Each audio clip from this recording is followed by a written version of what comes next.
devastation comes to California. All right, dude. Yeah, let's get out of here. Residents flee for their lives. There's nothing we can do now, bro. We had everything, like the sentimental things. Like, my mom passed away. I had only a few things of hers left. All the stuff that's here is replaceable. People are not. So having the family is the most important thing. Homes are destroyed on an unprecedented scale. People would normally be driving up and down here with surfboards on top of their cars, ready to enjoy a day at the beach. But right now, it just looks like some sort of apocalypse. Firefighters struggle to hold back the flames. All 29 fire departments in our county are not prepared for this type of widespread disaster. But how did it happen? And why did the fires spread so quickly?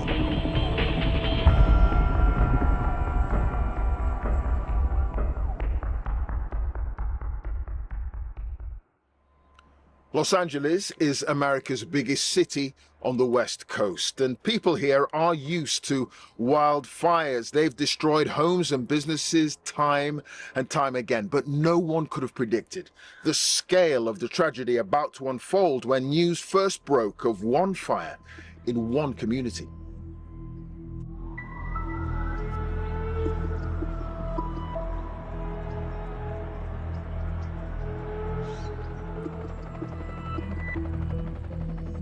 You can see they are dropping water. There you go. You can see it happen right there. And there are some hand crews on the ground. Would you mind talking to us for a second? Okay, what's your name? Charles. Charles, have you been evacuated from the area or No, not yet? Not yet. And we have seen that before. So nothing new to us for the last 32 years that I've been here. Within hours, things are getting serious. Residents can scarcely believe their eyes. Fires were this close to the cars. People left their cars on Palisades Drive. Yeah. Burning up the hillside, palm trees, everything's going.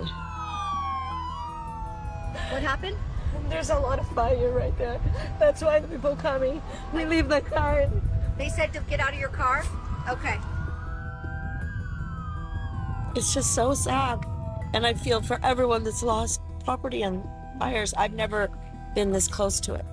Driving down the canyon was really very shattering.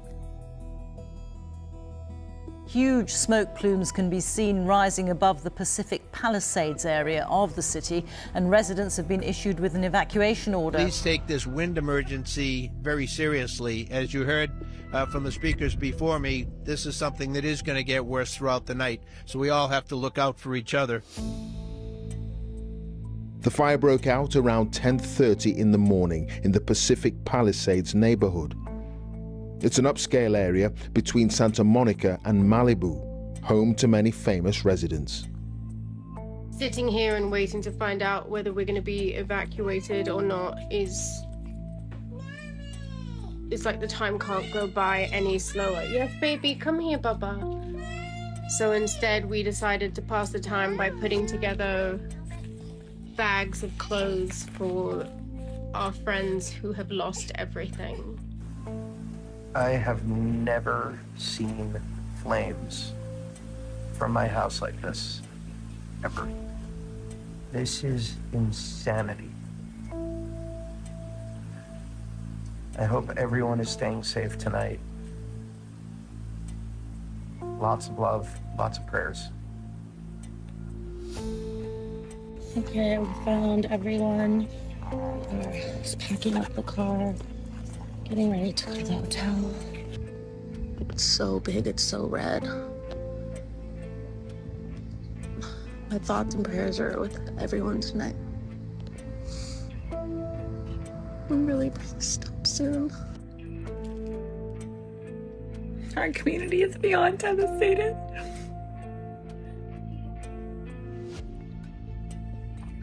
We are all pulling together. A lot of my friends have lost their home. I'm waiting to see if our home will be there.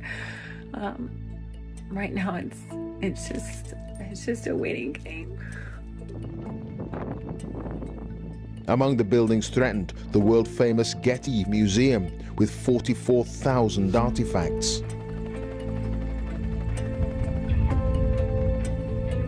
I have the waves crashing in front of me here on PCH, and I have the flames behind me here on the hill after coming off the Tabasco Canyon, where embers were being blown around, as you saw. The high school caught fire, homes burning on either side, and that fire over the last few hours just, I mean, look at the gust right now. It's literally pushing, it's blowing south, so it is just throwing these flames over these hills and through these canyons.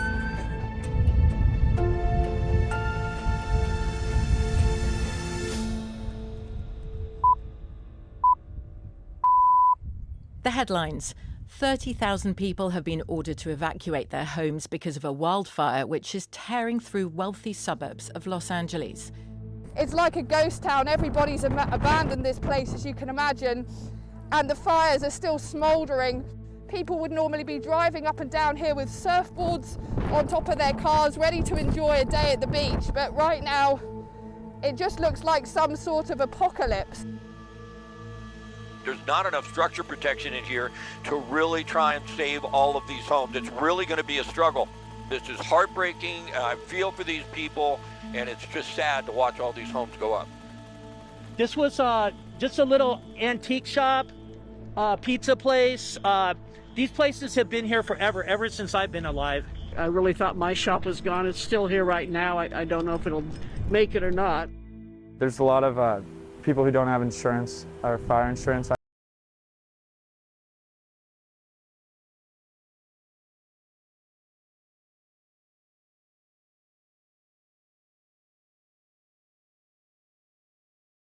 House before us on foot. He doesn't have a cell phone or anything like that, so I'm searching for him now. I'm looking for him. We got a phone call from a neighbor saying that our house was on fire, and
this is that we've had these huge 50 to 80 mile an hour winds, and it's still windy. And so it didn't matter where the fire started yesterday, but the embers flew everywhere. Let's go back to Emma Vardy now. And Emma, this area is no stranger to wildfires, but nothing could have prepared them for this.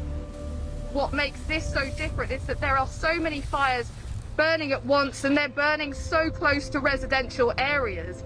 Now, emergency crews on the ground have admitted they just don't have enough people to deal with this developing situation, and some of those fires are still growing in size. The hillsides are still burning behind us, and every time the winds blow, there's a gust of wind, we're just seeing flames up on the hillside there burst back into life. A reminder of how unpredictable this fire is and how much the winds have been driving it and making life so difficult. We have also been hearing about some serious injuries to residents who did not evacuate their homes, choosing to stay behind for various reasons to try and protect their homes, or simply leaving it too late. So emergency services are continuing to warn people to take evacuation orders very seriously, because this is a day like Los Angeles has not seen before, and it's not even close to being over yet.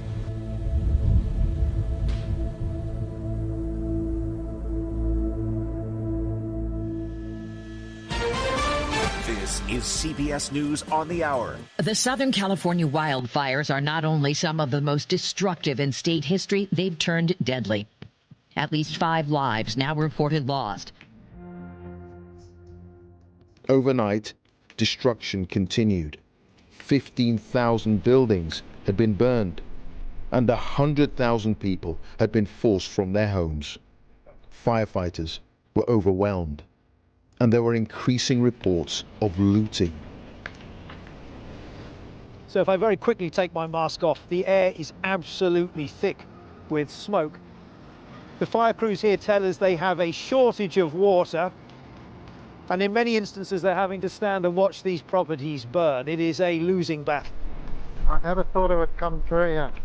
David was hoping his home might have survived, but the whole neighborhood has gone, and with it, his house too.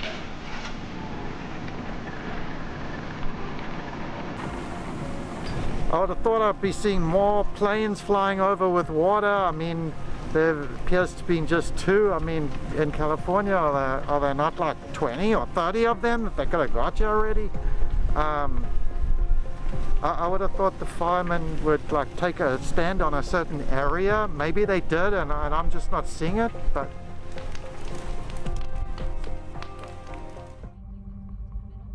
from Pacific Palisades, the fire spread across more than 17,000 acres, making it one of the biggest natural disasters in the history of Los Angeles. 5 separate fires were now burning. The Palisades and Hearst fires were almost completely uncontained. We've just been evacuated. We've just been evacuated from this Good Samaritan's car. You got it, Dad. Moving out vulnerable residents was proving far from easy. There's a fire right outside our car. We got it. No, not that way, Dad. My father-in-law has Parkinson's. He can barely move. This was a heroic effort on his part. It's very wobbly. Here, let me try to get you home. Which way do I go? This way, Dad, to the sidewalk. I went outside. I saw smoke and fire near my father-in-law's house and realized we need to go. The problem is we didn't have a car. I ran up and down the street where he was, Glen Haven, finally found a neighbor who was willing to swing by and pick us up. Most people had already gone at that point. And at that point, I grabbed his medicine. That's the only thing I could think to grab. Turn around, Dad. We got this. And at that point, we jumped in his car. This guy, Jeff, neighbor we'd never met before, but, you know, salt of the earth, saved our lives. As we're driving down, there's fires on both sides of the car. We're driving, we're suddenly seeing fires, you could feel the heat, and then the fires were getting closer and closer. And at that point, just being stuck there, surrounded by fire, the policemen started running up the street, "Get out of the car, get out of the car."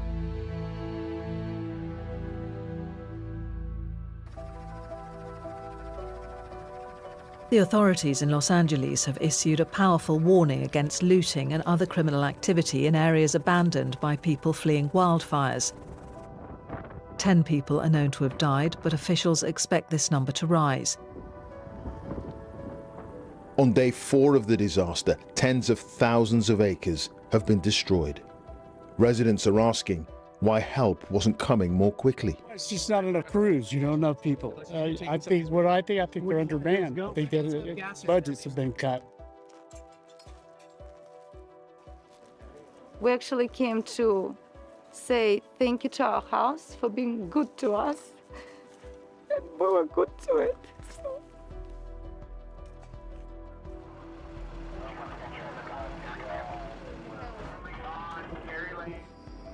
Well, as thousands of firefighters continue that battle to get this crisis under control, this is what it leaves in its wake. The suburb of Altadena sits at the foot of a mountain range over which the unusually strong winds for this time of year, the Santa Ana winds they call them, poured in on Tuesday night.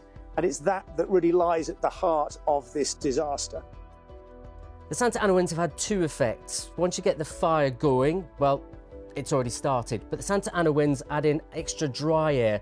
That sucks out all the moisture that's already there in the plants, so it dries them out quicker, so it's actually adding more fuel, and then the speed helps the spread.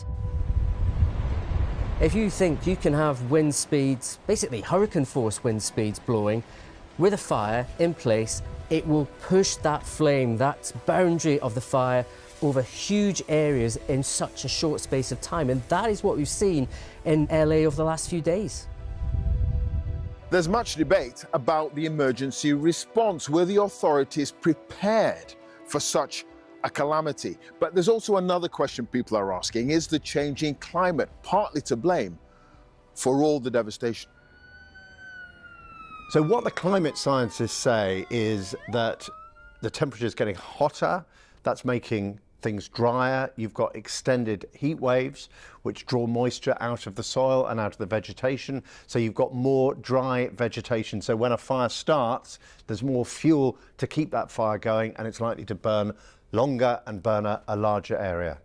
The National Oceanographic and Atmospheric Administration did a paper looking at the relationship between temperature increase and wildfires. They found that climate change had caused an almost 200% increase, so almost doubled the area burnt by wildfires since the 1970s. People are saying now $150 billion, the most expensive fire in US history and presumably in world history. So as a climate journalist, you look at this and you say, this is one of those kind of key events in the history of the whole planet's understanding of the potential impacts of climate change.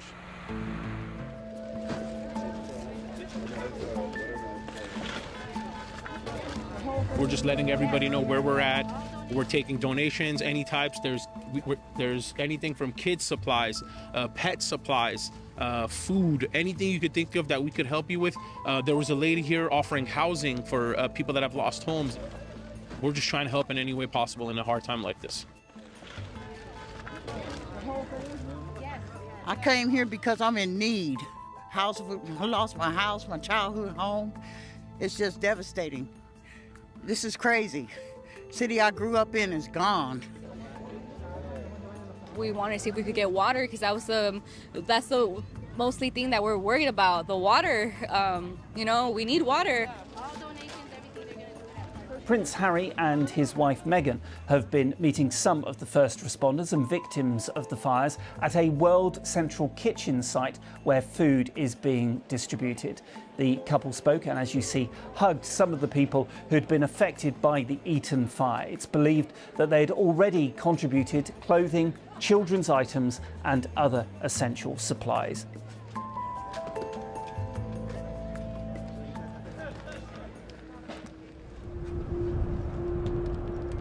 The Governor of California has called for an independent investigation into whether water shortages hindered efforts to control the wildfires that have devastated parts of Los Angeles. Firefighters are still trying to contain the blazes. Beautiful job. By Saturday, 6 fires were burning. Poor air quality caused by billowing ash and smoke prompted the authorities to declare a local health emergency. The number of dead climbed to 11. Determining the cause of these fires is critical, and to that end, Mayor Bass, Chief Crowley, and I are announcing, in conjunction with our partner agencies, the creation of the Los Angeles Regional Wildfire Investigative Task Force. This task force is made up of local, state, and federal partners designed to investigate the cause of these fires and to see if there's any connection between them. At least 16 people have died since Tuesday and about a dozen others are missing. 4 large fires are still burning, and officials say that the threat will remain high until Wednesday because of strong winds. To all LA County residents, please be assured that we will continue to battle these wildfires from the air and on the ground until they are fully contained. We stand alongside all of you as we begin repopulation of evacuated areas, establishment of disaster recovery centers, and the rebuilding of your homes, your communities, and your lives. watching the fires develop, sitting kind of awestruck, seeing this kind of vision of apocalypse in one of the greatest cities on earth burning. It was a cataclysmic fire. California will be probably asking itself big questions. You can't stop or prevent wildfires as such, especially in the climate that California has. It will have to look into various ways to manage the potential and the ways they tackle the fires in the future, especially as it's becoming a growing threat on every month of the year and over wider areas. The imagery of LA has become black and white. You know, it's ash and charred, burnt material. This sort of ghostly landscape that's emerged from a place we're all familiar with because we've all seen the movies. We know what LA looks like. We know the palm trees and the green grass. And now you see this sort of really degraded, frankly terrifying kind of shattered